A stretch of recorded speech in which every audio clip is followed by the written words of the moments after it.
नाज़रीन, आज से 20 साल पहले डॉक्टर आफिया सिद्दीकी को अगवा किया गया था और वो आज भी अमेरिका की एक बदतरीन जेल FMC कॉस्टवेल में है। आखिर वो क्या वजह थी कि डॉक्टर आफिया सिद्दीकी को अगवा किया गया और 86 साल कैद की सजा सुनाई गई।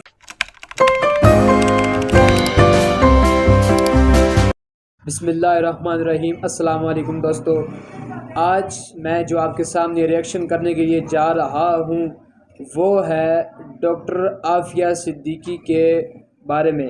डॉक्टर आफिया सिद्दीकी कौन है इसके बारे में जानते हैं। सबसे पहले वीडियो देखते हैं फिर बात करते हैं। जी, चैनल को सब्सक्राइब करें, बेल नोटिफिकेशन ऑन कर दें ताकि तमाम तर लेटेस्ट अपडेट्स आपको बर वक्त मिल सके। जी, शुरू करते हैं वीडियो। रियल वर्ल्ड के मुअज़्ज़िज़ दोस्तों, मैं हूं माजिद मलिक और आप तमाम देखने और सुनने वालों को अस्सलाम वालेकुम। नाज़रीन, आज से 20 साल पहले डॉक्टर आफिया सिद्दीकी को अगवा किया गया था और वो आज भी अमेरिका की एक बदतरीन जेल FMC कॉस्टवेल में है। आखिर वो क्या वजह थी कि डॉक्टर आफिया सिद्दीकी को अगवा किया गया और 86 साल कैद की सजा सुनाई गई। आखिर इन्होंने ऐसा क्या फार्मूला तैयार किया था जिससे अमेरिका खौफजदा था।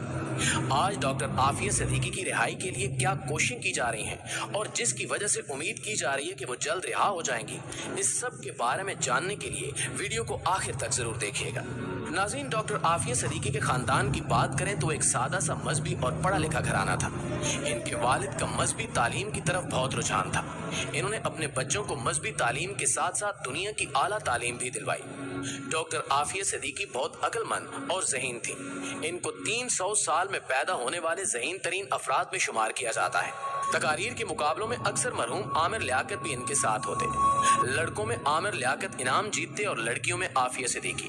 अगर कभी सबका एक साथ मुकाबला होता तो आमिर लियाकत कहते कि वो दूसरी तीसरी पोजीशन के लिए मेहनत करते हैं, क्योंकि पहली पोजीशन तो आफिया की ही होगी। डॉक्टर आफिया के खानदान में वैसे तो लड़कियों की जल्दी शादी कर दी जाती, लेकिन इनके भाई तालीम के लिए अमेरिका गए थे।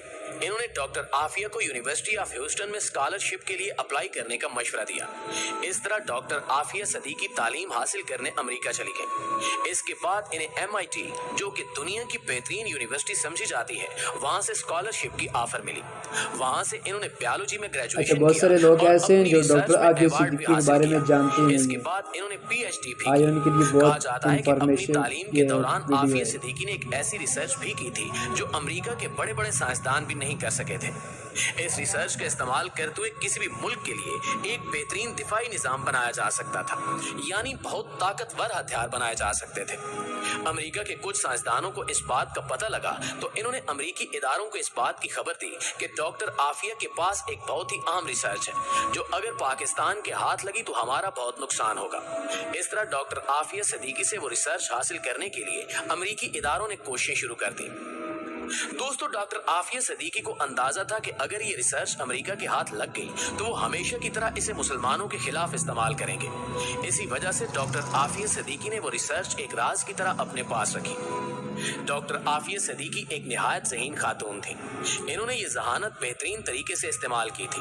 इन्होंने एक ऐसा प्लान तैयार कर रखा था कि जिससे मुसलमानों को कुरान की सही मानों में तालीम दी जाती। इन्होंने अपनी पढ़ाई के दौरान तालीमी इदारों में कुछ ऐसी तकारीर भी की जिसमें इन्होंने इस बात का इजहार किया कि अब मुसलमानों को एक साथ मिलकर खड़े होना चाहिए। किस तरह वो बचपन से ही मुसलमानों को कुरान की तालीम दिलवाना चाहती थी। इनका प्लान था कि बच्चे कुरान पर फोकस करते हुए दुनियावी तालीम भी कुरान के जरिए ही हासिल करें। वो बिजनेस के नाज़रीन, डॉक्टर आफिया सिद्दीकी की ऐसी रिसर्च थी जो उन्होंने कुरान पाक से हासिल की थी जो बड़े बड़े साइंसदान हासिल नहीं कर सके थे। उन्होंने कहा था कि बच्चे मुसलमानों के बच्चे जो हैं ख़ुसूस पाकिस्तान के वो कुरान पाक से तालीम हासिल करें और ऐसी तालीम जिसकी रिसर्च साइंस आज जो मॉडर्न साइंस है ये भी कुरान पाक से हासिल की गई है। वो इनके घर इनसे मिलने गई तो आफिया के चेहरे पर जख्म थे, इन्हें स्टिचेस की जरूरत थी। इनके बेटे ने बताया कि अब्बू ने अम्मी को मारा है। जब उन्होंने डॉक्टर आफिया और इनके शौहर से इस बात का सवाल किया तो उन्होंने भी एतराफ कर लिया। डॉक्टर आफिया के 2 बेटे अहमद और सुलेमान और एक बेटी मरियम है। इनकी शादी कामयाब नहीं हो सकी और 2002 में इनकी तलाक हो गई, जिसके बाद इनके साबिक शौहर आफिया पर इल्जाम लगाते रहे कि वो एक खतरनाक खातून है जो दहशतगर्दी में मुलविस है। हैरत की बात यह है कि इसके बावजूद उसने अपने बच्चों को मुकम्मल कस्टडी डॉक्टर आफिया को दे दी। ये बात ये साबित करने के लिए काफी है कि इनके साबिक शौहर के लगाए गए इल्जामात मुकम्मल झूठ थे। कुछ रिपोर्ट्स के मुताबिक डॉक्टर आफिया के शौहर अमजद अमेरिका की तरफ से की गई साजिश में मुलविस थे। वो इस मकसद से भेजे गए थे कि डॉक्टर आफिया से इनकी रिसर्च हासिल करने की कोशिश करें, लेकिन जब कामयाब न हुए तो डॉक्टर आफिया को तलाक दे दी और डॉक्टर आफिया को अगवा करने का मंसूबा बनाया गया। दोस्तों, अमेरिका में 12 साल रहने के बाद 2002 में डॉक्टर आफिया अपनी फैमिली के साथ पाकिस्तान वापस आई। 31 मार्च 2003 के दिन कराची में डॉक्टर आफिया अपने 3 बच्चों के साथ एक टैक्सी में सवार हुई। वो इस्लामाबाद की फ्लाइट के लिए एयरपोर्ट जा रही थी, लेकिन रास्ते में कुछ लोगों ने इन चारों को रोका और टैक्सी से निकाल लिया। अगले 5 साल यानी 2008 तक वो सब गायब रहे। 2008 में अमेरिकी इदारों की तरफ से डॉक्टर आफिया के घर वालों से राब्ता किया गया और डॉक्टर आफिया के बड़े बेटे अहमद को डॉक्टर आफिया के घर वालों के हवाले कर दिया गया। इसके बाद से वो अपनी खाला डॉक्टर फौजिया और अपनी नानी के साथ रहता है। इसके बाद 2010 में डीएनए टेस्ट के बाद डॉक्टर आफिया की बेटी मरियम को डॉक्टर फौजिया के हवाले कर दिया गया। डॉक्टर आफिया को अफगानिस्तान में बगराम डिटेंशन सेंटर में रखा गया था। 2006 में मुअज्जम बेग की किताब एनिमी कॉम्बेटेंट के नाम से आई। मुअज्जम बेग बगराम और ग्वांतानामो जेल में कैदी रह चुके थे। उन्होंने अपनी किताब में ये जिक्र किया कि बगराम जेल में इन्हें एक औरत की इंतहाई दर्दनाक चीखें सुनाई देती थी।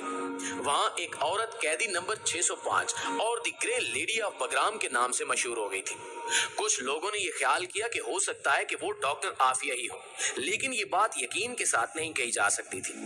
2008 में डॉक्टर आफिया को कैद से रिहा किया गया और इनके पास एक बच्चे को लेकर गए, जिसके बारे में कहा कि यह आपका बेटा अहमद है। वहां से आफिया और इसके बच्चे को कत्ल करने का मंसूबा बनाया गया। यहाँ से कहानी के 2 रुख शुरू होते हैं। अफगानिस्तान की तरफ से कहानी का ये रुख सुनाया जाता है कि डॉक्टर आफिया को उसके बच्चे के साथ गवर्नर हाउस की तरफ जाने के लिए कहा गया था, लेकिन वो गवर्नर हाउस की तरफ जाने की बजाय मस्जिद की तरफ गई और कमजोरी की वजह से गिर गई। जबकि दूसरी तरफ अमेरिका की तरफ से ये बयान दिया जाता है कि इनके फौजियों के पास ये खबर थी कि एक दहशतगर्द औरत आएगी जो देखने में बहुत कमजोर लगेगी, लेकिन बहुत खतरनाक है। इसके साथ एक बच्चा भी होगा। हुक्म दिया गया था कि जैसे ही उस औरत को देखो फौरन उसे कत्ल कर दो। तो उन्होंने इनको देखते ही शूट कर दिया और कत्ल कर दिया गया। ये एक झूठी खबर थी जो यकीनन इनके घर वालों और पाकिस्तानी कौम के लिए बहुत तकलीफ दे रही। डॉक्टर आफिया पर इल्जाम लगाया गया कि इन्होंने अमेरिका के फौजी अफसरों पर कातिलाना हमला करने की कोशिश की है, जबकि ऐनी शाहिदीन के मुताबिक आफिया इतनी कमजोर हालत में थी कि मस्जिद की दीवार के करीब गिर गई थी। दोस्तों, सवाल यह है कि इस हालत में इन्होंने फौजी अफसरों पर हमला कैसे किया। यकीनन ये एक बहुत बड़ा और झूठा इल्जाम था जो डॉक्टर आफिया पर लगाया गया था। 2010 में अमेरिकी अदालत में समाअत हुई और डॉक्टर आफिया को कोर्ट में पेश किया गया। उनके दांत टूटे हुए थे, बाजुओं पर जख्म थे और जंजीरों में जकड़ा गया था। वहां इनके भाई भी मौजूद थे, लेकिन इन्हें डॉक्टर आफिया से मिलने की इजाजत भी नहीं दी गई। इस पेशी के दौरान तमाम सबूत डॉक्टर आफिया के हक में थे। मेडिकल रिपोर्ट्स गवाह थी कि इन पर किस कदर तशद्दुद किया गया, लेकिन इस सब के बावजूद डॉक्टर आफिया को 86 साल की कैद की सजा सुना दी गई। आज डॉक्टर आफिया अमेरिका की FMC कॉसवेल जेल में है, जिसे जहन्नुम के गढ़ से तशबीह दी जाती है। ये जेल बाहर की दुनिया से मुकम्मल तौर पर कटी हुई है। वहाँ इन पर जिस्मानी तशद्दुद, जिनसी ज्यादती और हर तरह का जुल्म किया जाता है। इनके लिए भेजे गए खत भी वापस कर दिए जाते हैं। डॉक्टर आफिया की बहन डॉक्टर फौजिया डॉक्टर आफिया की रिहाई के लिए मुसलसल कोशिश करती रही। हाल ही में डॉक्टर फौजिया और सेंटर मुश्ताक अहमद डॉक्टर आफिया से मुलाकात के लिए अमेरिका रवाना हुए। डॉक्टर आफिया के अगवा के 20 साल बाद इनकी बहन इनसे मिलने गई तो इनसे हाथ मिलाने और गले मिलने की इजाजत भी नहीं थी। कमरे के एक हिस्से में कौम की बेटी डॉक्टर आफिया थी और दूसरी तरफ डॉक्टर फौजिया, सेंटर मुश्ताक अहमद और इनके वकील। दरमियान में शीशे की दीवार थी। अल्लाह ताला डॉक्टर आफिया की रिहाई और वतन वापसी के लिए की जाने वाली कोशिशों को कामयाब करे और हमें अपने अजीम लोगों की कदर करने वाला बना दे। जी नाजरीन, कैसी लगी आपको डॉक्टर आफिया सिद्दीकी की दुख भरी दास्तान। नाजरीन, एक मिसाल है कि एक दीवार है, उस दीवार के अंदर जब दरार पड़ जाए ना तो वो दीवार मजबूत नहीं रहती। यही मिसाल है मुसलमानों की। जब हम तमाम मुसलमान इकट्ठे थे, एक पेज पर थे, जब हमारे अंदर कुछ दरारें नहीं थी तो हम मजबूत थे। जब हमारे अंदर दरारें पड़ी, हम मुल्क और कौमों में तकसीम किए गए और फिर ये तमाम तर जो जुल्म है ये हमारे ऊपर मुसल्लत हुए हैं। अल्लाह ताला से दुआ है अल्लाह ताला हमें مسلمانوں کو اور پوری امت مسلمہ کو ایک ہونے کی توفیق عطا فرمائے۔ تو ملتے ہیں اگلی ویڈیو میں، تب تک اللہ حافظ۔